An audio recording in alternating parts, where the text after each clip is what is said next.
Hello there, it's the time when night has fallen, the sky outside the window painted in the deep blue of late night. Tree branches outside the porch gently sway with each cool breeze, their rustling blending with the distant sounds of cars passing by on the street. A few night birds occasionally cry out hurriedly, as if bidding farewell to the long day that has passed. You can gently turn on the fan or air conditioning in sleep mode, so the air in the room becomes cool and pleasant. Light a scented candle or diffuse some lavender essential oil, filling the room with relaxing fragrance. Then slowly step onto the soft bed, feeling the gentleness of the bedsheets, gently closing your eyes. Today we will listen together to strange historical stories, true tales from medieval times. Things that seem bizarre as if they only exist in movies but were once reality. Stories about animals being put on trial, about special festivals, about peculiar laws that people of old once applied. In this video I will tell you 10 such interesting stories. If you enjoy stories like these, don't forget to subscribe to the channel to explore more with me. Now let your soul gently drift along with the first story, the Garderobe medieval toilets. The sky that day was somewhat gray. Clouds drifted lazily, slowly wrapping around the ancient tower peak like a ribbon of lazy silver smoke. The wind didn't blow strongly, but only brushed across the damp grass surface with light touches like someone gently caressing hair. In the distance, the sound of birds chirping occasionally echoed from the oak forest dimly visible behind the moss-covered ramparts. A pale sunlight, thin as milk, filtered through the clouds and spread evenly across the scattered tile roofs of the castle. I still remember the smell of cold stone in the early morning, mixed with a bit of the scent of wood still smoldering in the fireplace from the night before. The sound of hobnailed shoes lightly striking the stone floor, step by step, echoed through the long and empty corridors.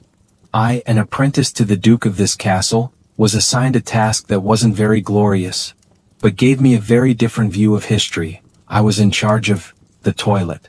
Not the private, clean rooms you know today. No white porcelain toilets or the sound of flushing water. Not at all. In medieval times, especially around the 12th to 15th centuries, the toilets of the European nobility were holes in the castle walls. They were called garderobe. The garderobe's location was usually at the edge of the outermost wall, protruding like a small balcony. People would squat or sit on a wooden board with below them a deep pit straight down to the moat, bushes, or sometimes just open air. I still remember the bitter cold feeling every early winter morning, when I had to carry a long broom to check the garderobes in the castle. Hands numb with cold, nose dripping, and the smell was unmistakable. Once I dropped my handkerchief down that hole. I watched it spin and disappear in the wind, and I swear I never retrieved it. The reason for this bold design was very practical. Ancient people had no drainage systems or storage tanks. By placing the garderobe high on the wall and letting waste fall straight down outside the castle, they thought they had solved the sanitation problem in a clever way. And strangely enough, it was also in that very place that people hung clothes. Because they believed that the strong smell of waste would drive away fleas and insects. Yes, you heard correctly. My Duke, every time he went to that balcony, always brought a roll of soft linen cloth for cleaning. He even had a servant who specialized in spraying perfume and burning rosemary nearby to create a more pleasant feeling. When he stepped out, I always stood pressed against the door, saying nothing, just bowing my head and waiting. The Duke had a habit of humming a few lines of Latin poetry every morning while conducting business. No one in the castle found this strange. It was habit. It was part of life. And when guests visited, people would even boast about their garderobe having carved wooden decorations, or having a small ventilation window facing the garden. For medieval people, personal hygiene was private, but not hidden to the extent of modern times. Smells, waste, sounds were normal. In that world, people lived with nature, with insects, with climate, and with the raw truth of the human body. So through a hole in the wall, we can see an entire way of life. A mindset. A way humans managed between scarcity and creativity. They weren't perfect, but they learned to live with inconvenience through their own methods. I, the keeper of the garderobe, understand that nothing is too small to be worth telling. The next story we will come to one of the strangest trials of medieval times, when The Fool King in the Fool's Festival. If you find these gentle and quirky stories help you sleep easily, or if you're a lover of quiet history like me, don't forget to hit the subscribe button and ring the little bell. We will drift together into ancient dreams, where history and night's breath intertwine. The gentle wind softly flows through the half-closed window frame. In the soft light from the bedside lamp, tiny dust particles float silently in the air, like fragments of old memories slowly falling to the ground. Outside, the sound of the fan turning steadily, occasionally interrupted by the sound of wheels rolling from afar, or the night owl calling its mate from the garden corner. Are you already in your soft blanket? If so, gently relax your body. Let me take you back to a strange winter day in medieval Europe, where a nameless peasant could suddenly be crowned and become the Fool King, at least for one single day. The Festival of Fools, also called the Festival of Fools, was one of the strangest traditions of medieval Europe. It began around the 12th to 13th centuries, usually held at the end of the year, near Christmas or New Year. In this festival, everything solemn was turned upside down. Priests performed comedy, lay people dressed as kings, and crowds laughed loudly in churches. But most notable was the appearance of a special character, the Fool King. When I was still a small clerk working at St. Nicholas Church in northern France, that winter was strangely cold. Snow didn't fall, but the sky remained gray, wind whistled through every stone crack. Trees stood bare, silent as if listening for something about to come. On the exact day of December 28th, the day of the Holy Innocents, the church bells didn't ring as usual. Instead, strange horn sounds rang out, blown by shepherds. The church doors opened wide and I saw people rush in wearing costumes. Hats with bells, masks, some even wore clothes backwards. In the center of the nave, a small man, originally a cook named Louis, was lifted onto a high chair. He wore a paper crown, draped in a bright red ceremonial robe, and was recognized as the Fool King for that day. Why such a strange festival? People believed that the Festival of Fools was a way for society to release tension. Throughout the year, clergy and nobility ruled solemnly, laws were strict. But for one day people needed to laugh, to joke, to be king, so that tomorrow, they would return to their proper place. Religiously, it was also a form of reminder about humility, that status is only temporary, and the foolish can be wise, while the wise can be foolish, if they fall into the right circumstances. The church was once very worried. Many bishops spoke out against the chaos.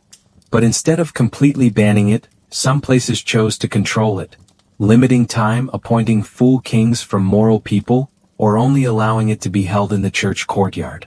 Where I lived, the parish priest understood that sometimes, a little madness is also medicine for the soul. He let the festival proceed but set clear rules. No insulting sacred objects, no drunkenness in the sanctuary. I still remember the crisp laughter echoing throughout the church that afternoon. Children threw bread at the pulpit, an old woman blew horns to the music, and Louis, the Fool King, solemnly issued a ban on sleeping for the entire town. People didn't mock him, but laughed because they saw themselves in him. Everyone has foolish moments, and that's very human. The Festival of Fools wasn't just about reversal. It was a lesson that even in strict medieval times, people knew how to find joy.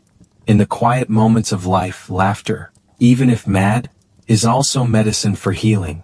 It also reminds us that power, rituals, or forms are all temporary. More important is understanding, compassion, and the ability to laugh gently at oneself. The fan is still steady. Outside, the wind has become gentler. Perhaps you're feeling your body lighter, your mind also more peaceful. We will temporarily leave the laughter of those fool kings to prepare to enter the next story. A story with a very strange smell, the smell of forgiveness that can be bought with money. The night has grown later. The space in the room is so quiet that you can clearly hear the clock hands slowly ticking each beat. The bedside lamp still gently spreads like a warm circle of light. A gentle fragrance from lavender essential oil is gradually spreading, seeping through every corner of the blanket, every breath. You close your eyes, then open them slightly. You're still here, and I will take you to a time when people could buy a piece of paper to erase all sins. Around the 13th to 16th centuries, in the heart of medieval Europe, the Catholic Church played an extremely powerful role. Religion not only dominated people's spirits, but also directly influenced laws, society, and even the economy. In that era, there was a special commodity sold publicly, that was indulgence papers. People called it indulgentia, or forgiveness tickets. I am the son of a shoemaker in a small town near Mainz, Germany. That spring when I had just turned 11, a group of strangers came to the town. They wore monks' robes, rode horses, and carried red flags with bright golden crosses. They erected a wooden platform right in the center of the square. When the bell rang, people gathered. I squeezed through the crowd, saw a man standing in the middle of the platform, holding high a roll of parchment sealed with red wax. He shouted loudly in a voice like thunder, "O sheep of the Lord, do you want to be forgiven? All sins, from lying, stealing to even murder, can all be wiped clean, if you know how to repent and contribute to the church. Buy an indulgence paper, a ticket to heaven." I looked at my father. He silently bowed his head, hand clutching the small cloth bag containing the few saved coins. In essence, indulgences were not simple forgiveness. In Catholic theology, it was the reduction of temporal punishment after being forgiven through confession. But over time, that interpretation was distorted. The church at that time needed money to build great works like St. Peter's Basilica in Rome. So parish priests, monks, even indulgence merchants, went everywhere to sell forgiveness, like a commodity. Many people, out of fear of the afterlife, or wanting to buy salvation for deceased parents, were willing to sell even land, pots and pans, or their last cow, just to exchange for a piece of paper with a few lines of Latin. For centuries, no one dared to publicly oppose, until a German priest named Martin Luther appeared. In 1517 he posted 95 theses before the door of Wittenberg Church, publicly criticizing the sale of indulgences, arguing that salvation could not be bought with money, but must come from faith. From there the Protestant Reformation erupted. Europe shook. Many places stopped selling indulgences. The Catholic Church also had to organize the Council of Trent to reform, setting clear limits, prohibiting blatant buying and selling as before. The memory of that day, when my father pulled out his last coin and exchanged it for a piece of paper, is still deeply ingrained in me. Father didn't buy because he was superstitious. He bought because he was afraid that after death, my mother would be burned in purgatory. To him that paper was a fragile hope. In the crowd, some bowed their heads, some shed tears, there were even skeptical murmurs. But no one dared speak loudly. Only when Luther's words spread far did people dare to ask, "Is it true that God needs our money?" The story of forgiveness tickets is evidence that when faith is turned into a tool, it can be exploited, even in the most sacred world. But it's also an example that change always starts with those who dare to ask questions. And no matter what era we live in, the most precious thing is not documents but awakening in the mind. Next, a story about medieval beliefs about bad smells preventing disease. Outside it seems dawn is approaching. An early breeze has begun to gently stir the curtains. But if you're still awake, join me in the next story. A story with a rather strange smell. Medieval people believed that body odors could fight epidemics. Tonight's sky is truly peaceful. The stars twinkle gently, like small fires far away on the black canvas of night. Wind drifts through the window crack, bringing the cool moisture of autumn. The sound of leaves falling gently, along with night insects echoing from afar. Outside, tree shadows sway gently in the dim moonlight, creating a scene both peaceful and mysterious. In the room, the yellow bedside lamp spreads gently, making the soul become tranquil. You gently breathe deeply, lie down on the bed, eyes begin to close, and join me in starting the story of a strange period in medical history. In medieval times, when plagues like the Black Death spread, fear crept into every corner of European cities. People lived in panic, trying to find ways to avoid disease sources but lacking understanding of the real causes of epidemics. The air was always suffocating because of unpleasant smells from corpses and dirty environments. Field hospitals were set up everywhere, but medical technology was still very primitive, and humans were almost powerless before pandemics. People believed in the miasma theory, that diseases arose from dirty air currents, foul smells emitted from polluted places. Therefore, smelling strong fragrances or even foul odors was believed to drive away bad air, helping protect the body from infection. This was based on the belief that strong smells would destroy or reduce the influence of toxic air. People of that time often wore fragrant bags containing herbs like lavender, basil, or tree resin, even garlic and onions, things with very strong smells and even foul odors. They carried them on their person or hung them in houses to filter the air. Sometimes they used burning sulfur mixtures with acrid, heavy smells to clean the surrounding space. Sometimes they had to endure very unpleasant smells, but faith in this method made them feel safer during the pandemic. You can imagine, on a small street at that time, people walking around with fragrant bags hanging around their necks, faces both worried and hopeful. They carefully avoided areas with truly foul smells, places considered most dangerous. Soft conversations, eyes looking at each other with caution. Some showed doubt, but most still believed in the power of those strange scents. Even small comfort helped them be more resilient before the fear of disease. Through this story, we see how people in the past used faith and creativity to face great challenges, though those methods might make us smile today. It also reminds us that in every period of history, people tried to find ways to survive and protect themselves from danger. And when we listen to such stories in the silence of night, we not only understand more about history but also feel the resilience and humanity in the human soul. Compared to the cozy room with gentle flower fragrance where you're lying now, isn't the foul smell that medieval people trusted might have some real power very strange? If you nod, yes, they also believed that foul smells could prevent disease. Night has grown late, the room you're in is covered with a gentle layer of darkness, dotted with a few gentle yellow lights from the bedside lamp. Outside the window frame, the clear blue sky is filled with twinkling stars like small gems, quietly illuminating a world peacefully sleeping. Wind blows gently, making the tree leaves in the garden rustle, creating a gentle, steady music that softly lulls your soul into a relaxed state. Far away on the small road, the sound of cars passing by blends with the gentle laughter of people ending their day. Relax your body, gently adjust the fan and air conditioning, diffuse some lavender essential oil or scented candles, and join me in entering an ancient story about a strange belief that ancient people once trusted: foul smells can help prevent disease. We return to medieval times when cities and villages were often ravaged by epidemic waves. The air then was very different from today, heavy, gloomy, and often smelling of rot from garbage, animal carcasses, and areas lacking sanitation. People had no knowledge of bacteria or viruses, so they had to rely on word-of-mouth beliefs and faith to protect themselves.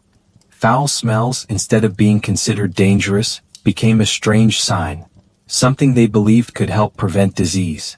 In the minds of people at that time, foul smells symbolized bad air, a kind of negative energy arising from disease sources.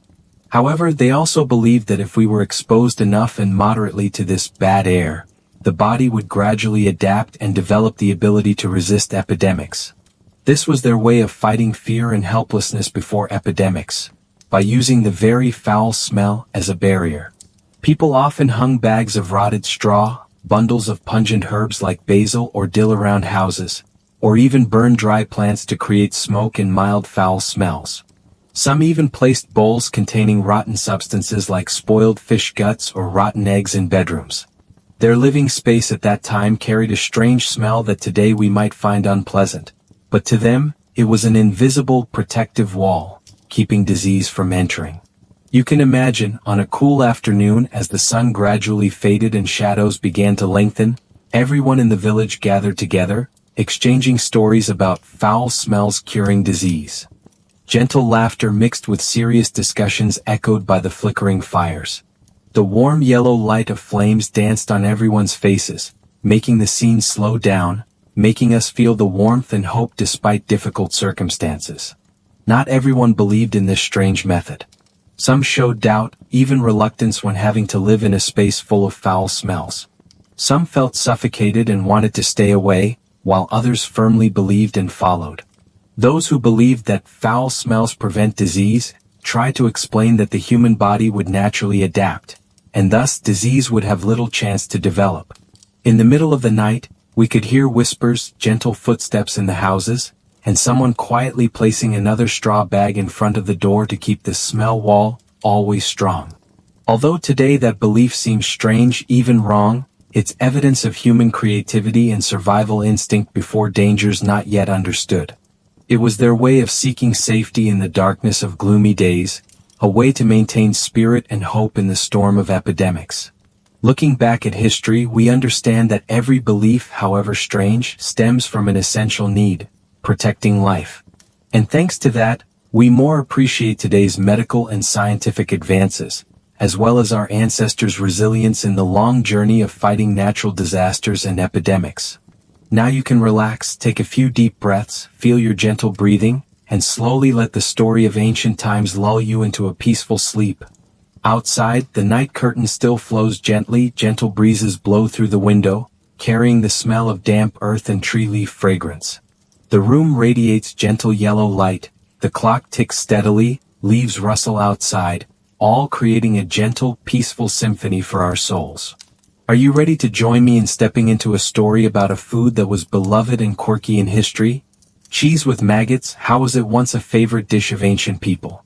In medieval times and even further back, when there were no refrigerators or modern preservation methods, processing and preserving food was a major challenge. Cheese, a product made from fermented milk, was a popular, nutritious food but also easily spoiled if not properly preserved. However, the strange thing is that pieces of cheese with maggots, which today many people shudder to hear about, were considered attractive delicacies. Maggots appeared on cheese as a result of natural fermentation and decomposition processes. When flies laid eggs on the cheese surface, then tiny maggots appeared inside. Ancient people didn't have hygiene knowledge and food control like today, but they discovered that cheese pieces with maggots often had special flavors, more fragrant and delicious and easier to eat than regular cheese. The presence of maggots seemed to change the taste, increasing the richness and softness of the cheese. People often left cheese in cool underground cellars, where air circulated gently, allowing fermentation and maggot development to occur naturally. Cheese makers would carefully check, select, and not remove the maggots. Instead, they saw this as a sign of premium cheese. During meals, they gently took each piece of cheese, feeling the smooth softness melting in their mouths, along with the rich taste mixed with a bit of natural earth and fermentation fragrance. Not everyone easily accepted this dish, especially those encountering it for the first time. Some were confused, hesitant when seeing maggots crawling on cheese pieces. Some were even terrified and avoided it.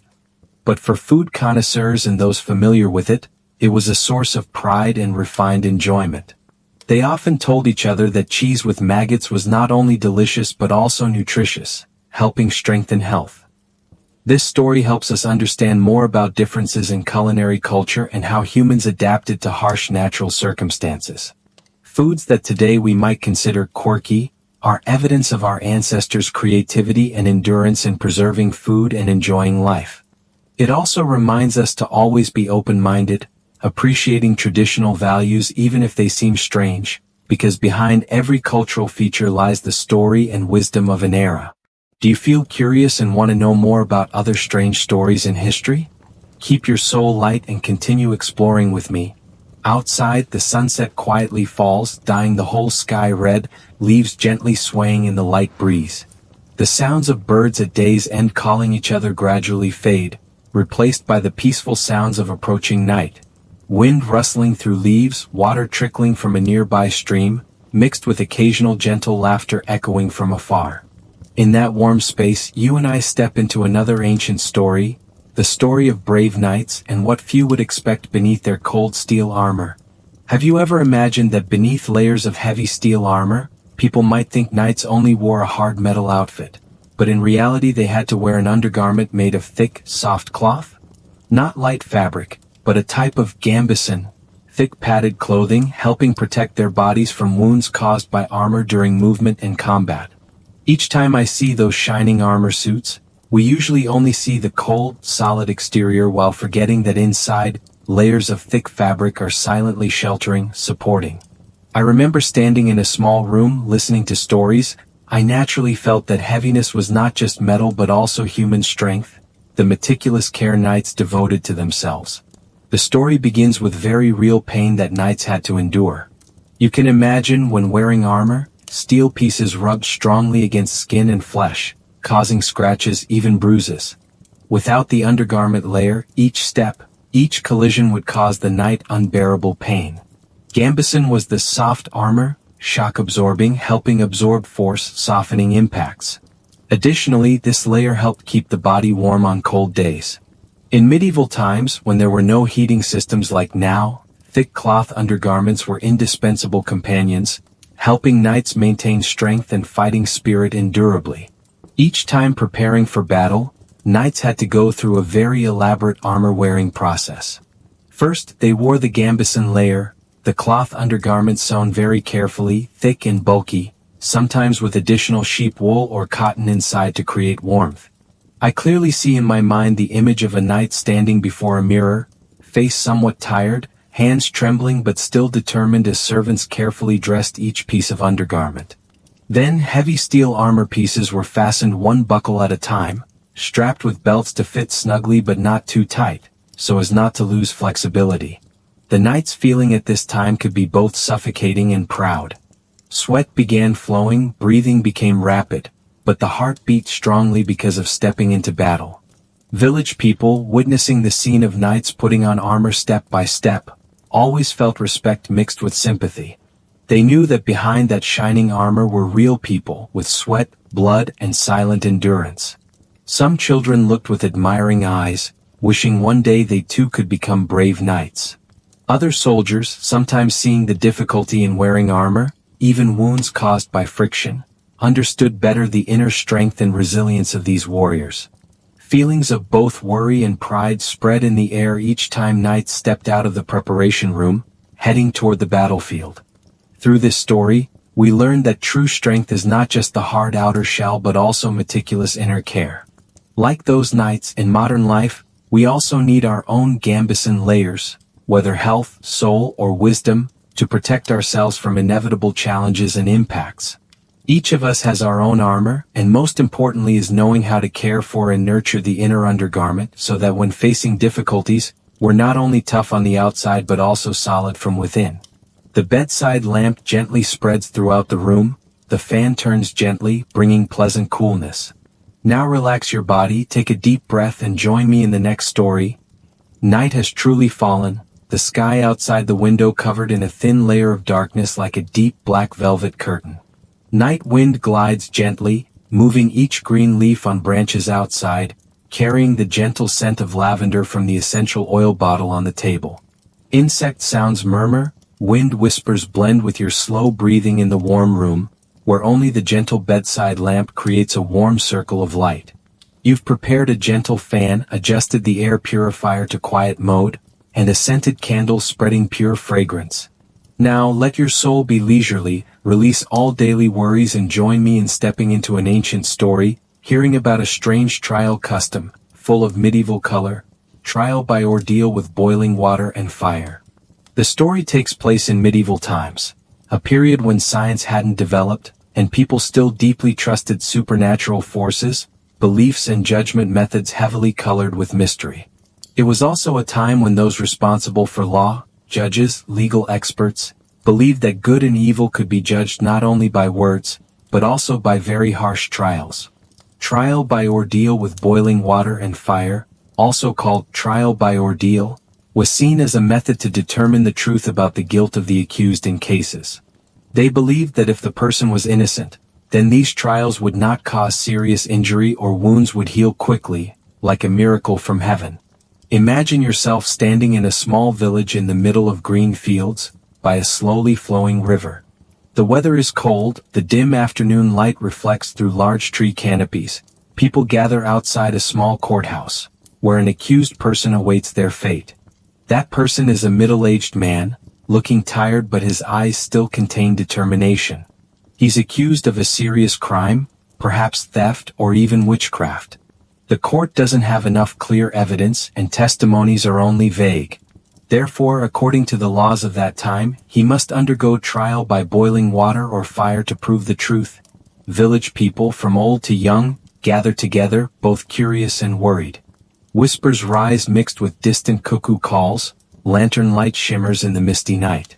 Everyone waits silently, all somewhat restless, not knowing what will happen.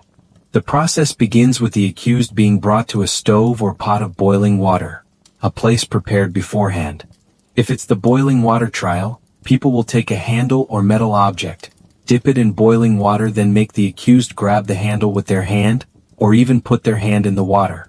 Afterward, the person's hand will be bandaged, and after several days, they'll check the wound to judge. In the fire trial, people would require the accused to walk on burning coals.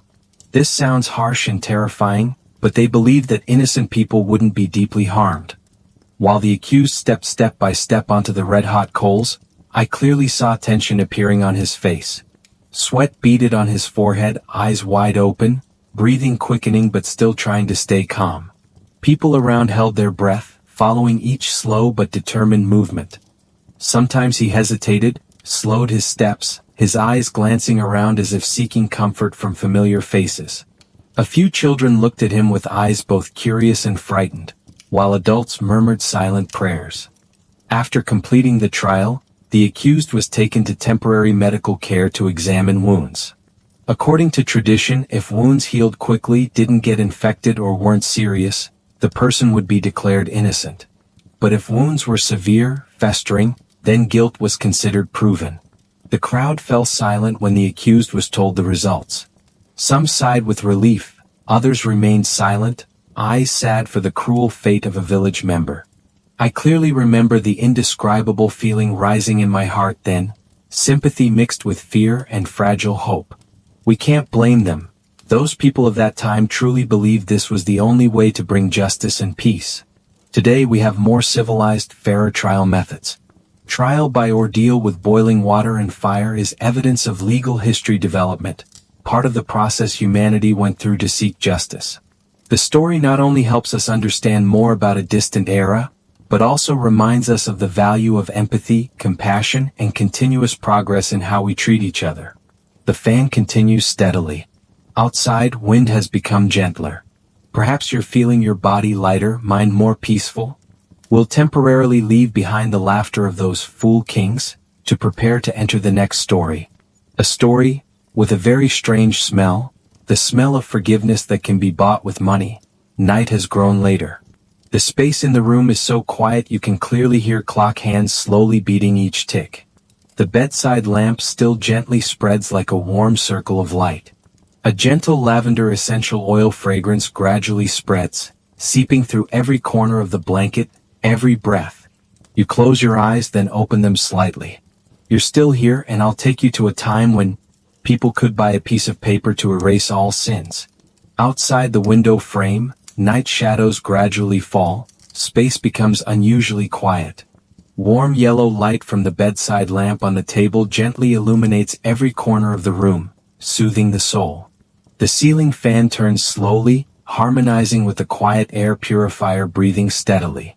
The gentle fragrance of lavender essential oil and a bit of scented candle spreads through the space, creating comfort and relaxation. You're ready to step onto the comfortable bed, settle into the soft blanket, preparing for a truly deep and peaceful night's sleep. But before closing your eyes, let me tell you an interesting story about a medieval king, who once issued a strange law, preventing people in the kingdom from kissing each other on Sundays. It might sound unbelievable, but that story contains many meanings and perspectives about ancient life, very worth exploring together. Imagine a Sunday morning in a small town in a medieval European kingdom.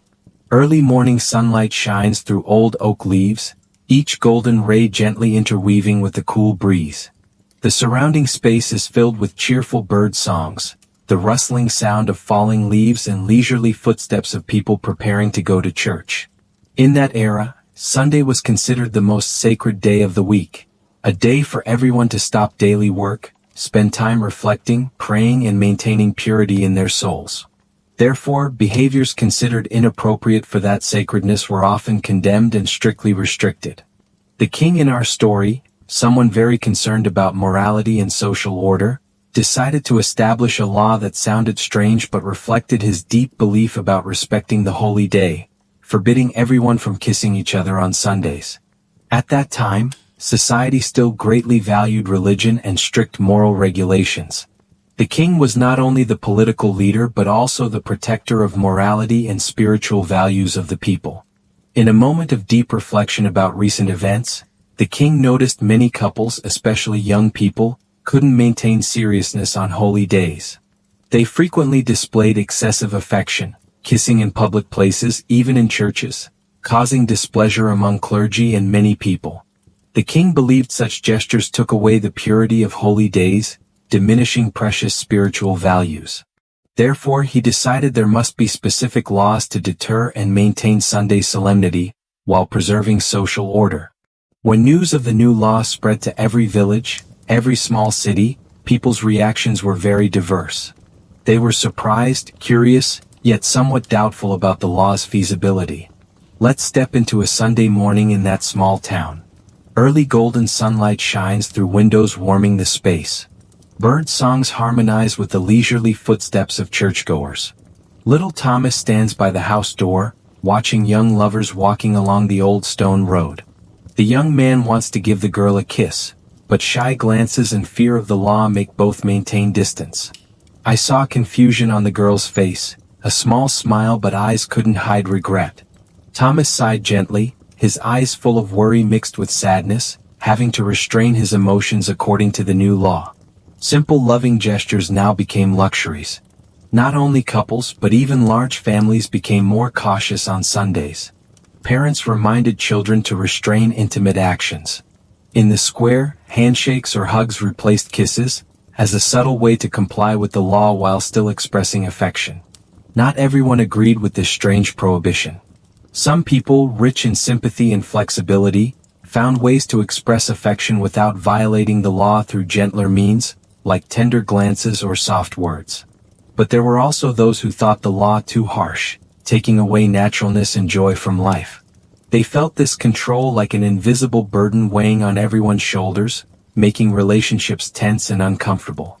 In other places, rumors about couples secretly kissing at midnight began spreading. Although the law was strict, love and natural emotions were still hard to completely prevent.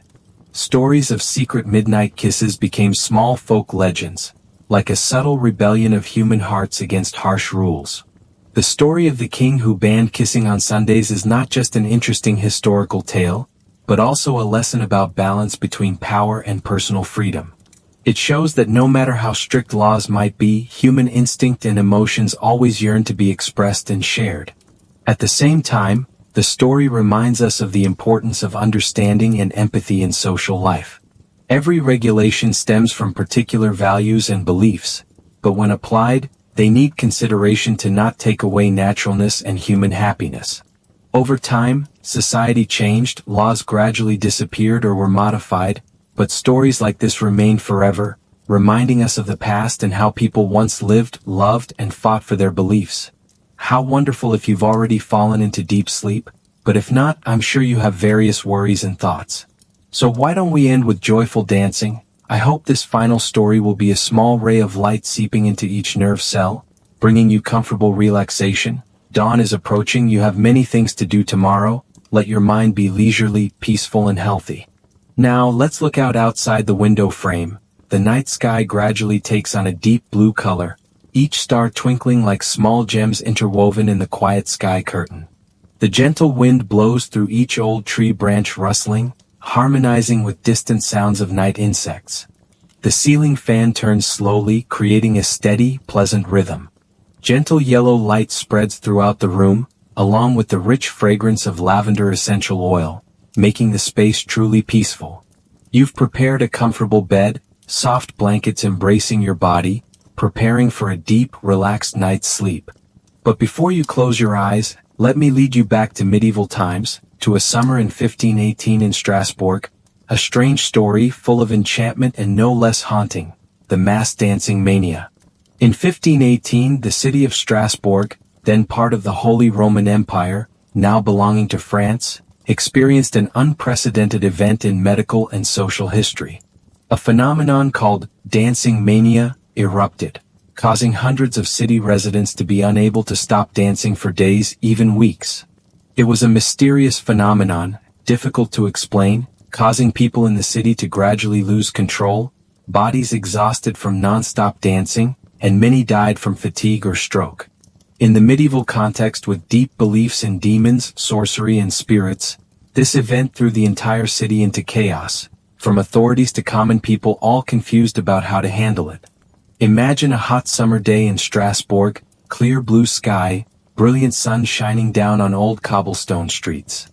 The hot, stuffy air made everyone feel weary, but that was also when strange things began. In July 1518, a woman named Frau Trophia suddenly appeared in the street, beginning to dance non-stop. Initially, people thought she was just drunk or celebrating something. But Frau Trophia didn't stop. The dancing continued for hours, then day after day she still couldn't stop. Gradually, other people in the city also began being drawn into the dancing. Some danced from curiosity, others from an irresistible feeling, or following rumors that dancing would help escape curses or diseases. In just a few weeks, more than 30 people were dancing non-stop in the streets. They were exhausted to the point of collapse. Many fell and had to be hospitalized. But the strange thing was no one could help them stop. Imagine those small, narrow streets, with stone and wooden houses closely packed together. The sound of drums and folk music rang out gently from a street corner, not because of festivals, but trying to dispel the tense atmosphere covering the entire city. People stepped onto the street, eyes both curious and worried when seeing those dancing like they were hypnotized. Many couldn't believe when some of them were healthy people, from old to young, both men and women, all frenzied in a dance that seemed never-ending. I imagine myself standing there, under the blazing summer sun, hearing the sound of rushing footsteps, panting breath, weak cries mixed with non-stop music. Sweat dripping on the dancers' foreheads, confused eyes but unable to resist the strange attraction of the dance. City authorities initially didn't know how to handle it. They tried hiring musicians to play music to make these people continue dancing, hoping they would become exhausted and stop. However, this method only made more people join the dancing mania. Doctors of that time believed the cause might be a disease from divine punishment or demonic possession. They used many ancient medical methods, from prayer, offerings to burning incense to ward off evil, but with little effect. Meanwhile, families and relatives of those affected were both heartbroken and desperate. They tried to restrain their loved ones, even having to care for them day and night, as their bodies grew weaker from exhaustion. The city of Strasbourg sank into a strange state of chaos. People divided into groups, those believing this was divine punishment for their sins, those trying to help the affected, and those confused and fearful, avoiding the dancers. Priests organized long prayer sessions, hoping to free those possessed by demons. Doctors researched and applied medical therapies of that time, though knowledge was very limited. People began spreading mysterious stories about the cause of this phenomenon. Some said it was the anger of gods, others believed it was a witch's curse. These stories made the atmosphere in the city even heavier, like an inescapable nightmare. After many weeks, the number of dancers increased to nearly 400 people. Many died from fatigue or complications like stroke and exhaustion. The city suffered heavy losses both spiritually and materially. Finally, the syndrome ended when autumn weather began cooling, and gradually everyone recovered. But traces of this event remained in history books as a strange mystery without satisfactory explanation.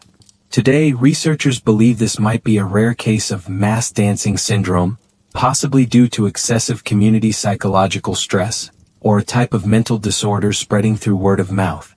The story of the 1518 dancing mania is evidence of the miraculous but also fragile power of the human mind. In moments of extreme stress, the mind can react in unusual ways, sometimes very difficult to explain with ordinary reason. It also reminds us of the importance of mental health care, understanding emotions and social pressures. Medieval times lacked modern medical knowledge, so such phenomena became mysteries and terror for the community. Today, with advanced science and medicine, we can view this event through a different lens. both as a lesson and a warning for how we face stress and pressure in modern life. Now, as you lie in warm blankets with gentle lighting and quiet space, let the story of the 1518 mass dancing mania slowly spread through your mind. A story full of strangeness, but also full of humanity, showing human fragility before the challenges of time and circumstances. Thank you for joining me on this historical journey. If you want to continue exploring other strange and fascinating stories, please subscribe to the channel and turn on notifications. Wishing you a good night's sleep, peaceful and sweet dreams.